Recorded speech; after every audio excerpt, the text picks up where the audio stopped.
What if I told you that some of your favorite childhood Spongebob episodes contain hidden details so controversial that they've been completely removed from streaming platforms worldwide? And I'm not talking about the obvious censorship everyone knows about. I'm talking about the sneaky background jokes, animation mistakes, and cultural references that had parents flooding Nickelodeon with complaint letters. Stay until the end because the fifth hidden detail involves an episode that was pulled so fast most people don't even remember it existed. SpongeBob SquarePants has been making parents uncomfortable since 1999, but what you didn't realize is that many episodes you grew up watching have been quietly removed or heavily edited. Today we're exploring the real documented controversies, the hidden details that got entire episodes banned in certain countries or pulled from reruns completely. But before we dive in, if you're ready to discover why some of your favorite episodes mysteriously disappeared, smash that like button and subscribe. We're about to uncover some seriously wild documented controversies that explain why your childhood SpongeBob collection has mysterious gaps.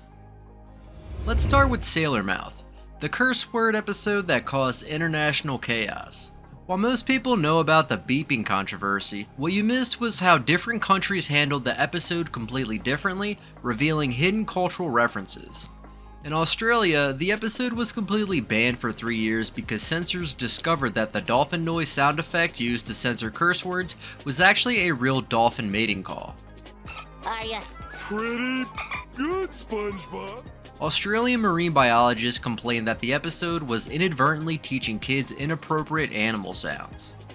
But here's the really wild part. In Germany, the episode was banned not for the curse words, but because the German translation accidentally used a phrase that's considered hate speech in German culture. The translators didn't realize the cultural significance, but German parents immediately recognized it and flooded the network with complaints. The UK version had to be completely redubbed because the American voice actor's pronunciation of the bad word sounded like an actual British profanity when played at normal speed. British kids were repeating what they thought was the made-up SpongeBob curse word, but were actually saying real curse words.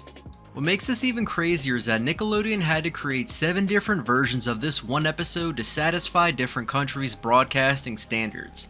Some versions changed the sound effects, others changed the entire dialogue, and some countries just gave up and banned it entirely. The episode remains unavailable in several countries today, not because of the original content, but because of these translation and cultural context disasters that nobody anticipated. Now let's talk about the Splinter, an episode so disturbing that it generated documented medical complaints from pediatricians worldwide, but the controversy isn't what you think. According to documented reports from children's hospitals, emergency rooms saw a significant spike in kids coming in with infected splinters immediately after this episode aired. Kids were deliberately giving themselves splinters and refusing medical treatment because they wanted to see if their fingers would grow big like SpongeBob's. The American Academy of Pediatrics issued an official statement asking Nickelodeon to add a medical disclaimer to the episode. They documented cases where children as young as 5 were hiding infected wounds from their parents because the episode made infection look cool and funny. But here's the part that got the episode pulled from many international broadcasts. Child psychologists documented that kids were having genuine medical anxiety attacks during the pus scenes. The episode triggered real phobias in children who had never shown signs of medical anxiety before. Several countries' medical boards reviewed the episode and concluded that it violated their standards for children's programming because it glamorized medical neglect. The episode remains heavily censored or completely banned in countries with strict medical broadcasting guidelines. The most documented case came from Canada, where a 7-year-old developed such severe medical anxiety from this episode that it required months of therapy. The parents' lawsuit against Nickelodeon was settled out of court, but the case is part of public medical records. Former Nickelodeon executives have since admitted in interviews that they underestimated how realistic the infection animation would appear to children and how it might influence their behavior around real medical issues. Quarantine Crab was pulled from all platforms in March 2020, and while everyone assumes it's because of pandemic sensitivity, the documented timeline reveals something much more interesting. According to production documents released by Nickelodeon, this episode was written in early 2018 and animated throughout 2019. It aired in January 2020, just weeks before the real pandemic began. The timing was so eerily coincidental that conspiracy theories started spreading online. The documented parent complaints weren't about pandemic sensitivity, they were about the accuracy. Parents were asking how a cartoon could predict specific pandemic behaviors like hoarding supplies, social distancing measures, and even the specific terminology that became common in 2020. What's really wild is that former story writers have confirmed in documented interviews that they consulted with actual epidemiologists while writing the episode. They wanted to create a realistic quarantine scenario for comedy purposes, not knowing they were accidentally predicting the future. The episode was removed not because it was insensitive, but because Nickelodeon was getting flooded with questions about how they knew what was coming. The conspiracy theories were becoming a bigger story than the episode itself. According to documented internal emails released through a Freedom of Information request, Nickelodeon executives were genuinely confused by the episode's accuracy and decided removal was easier than constantly explaining the coincidence. The episode remains unavailable today, making it one of the few Spongebob episodes that completely disappeared from official distribution due to real-world events rather than content issues. This one involves documented parent discoveries that led to episode removal. Midlife Crustacean contained adult references that flew over kids' heads, but horrified parents once they figured them out. The episode's panty raid sequence was initially cleared by censors because they viewed it as harmless slapstick comedy, but documented parent complaints reveal that adults recognized this as a reference to actual criminal behavior, breaking and entering with sexual motivations. According to documented complaints submitted to Nickelodeon, parents pointed out that the episode was literally teaching kids that breaking into someone's home to steal underwear was funny and acceptable behavior. Law enforcement consultants agree that the episode could normalize criminal behavior.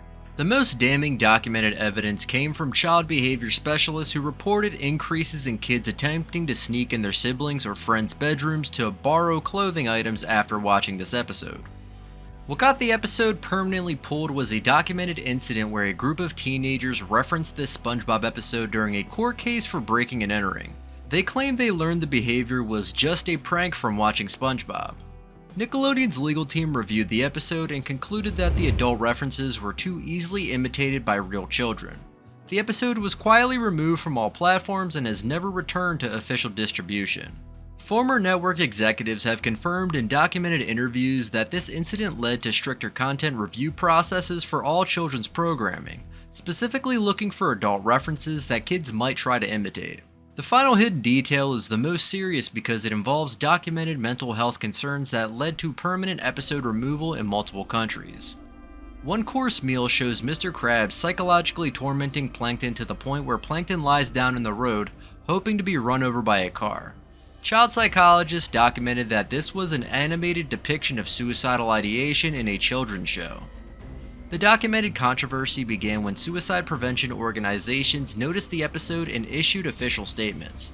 The American Association of Suicidology specifically called out this episode for depicting suicide as a reasonable response to bullying. According to documented reports, several countries' broadcasting standards immediately reviewed this episode. The UK's Ofcom received over 200 formal complaints within weeks of the episode airing, all citing concerns about the suicide imagery. The most serious documented case involved a child who referenced this specific episode during a school counseling session about bullying. Mental health professionals realized that kids were interpreting Plankton's behavior as a normal response to being tormented. Multiple countries permanently banned the episode after their mental health departments reviewed it. Australia, the UK, and several European countries concluded that the episode violated their standards for depicting self-harm in children's programming. The episode remains completely unavailable on most streaming platforms worldwide. Former Nickelodeon executives have acknowledged in documented interviews that they failed to recognize how the episode's psychological themes would be interpreted by children. This controversy led to documented changes in how all major children's networks review psychological content, with mandatory mental health professional consultations for any storylines involving emotional distress. So there you have it. 5 documented SpongeBob controversies that reveal how much real-world impact a children's cartoon can have. From international translation disasters to medical complaints to mental health concerns, these are conspiracy theories, they're documented cases that changed how children's television works. The craziest part? These are just the controversies that became public. Former industry insiders have confirmed that every major children's show has similar documented issues that most people never hear about. If you want to learn more about the documented controversies behind your favorite childhood shows, smash that like button and subscribe. And let me know in the comments, what other documented cartoon controversies should I investigate next? Trust me, when you start looking into the documented behind the scenes stories of children's television, SpongeBob's controversies are just the beginning.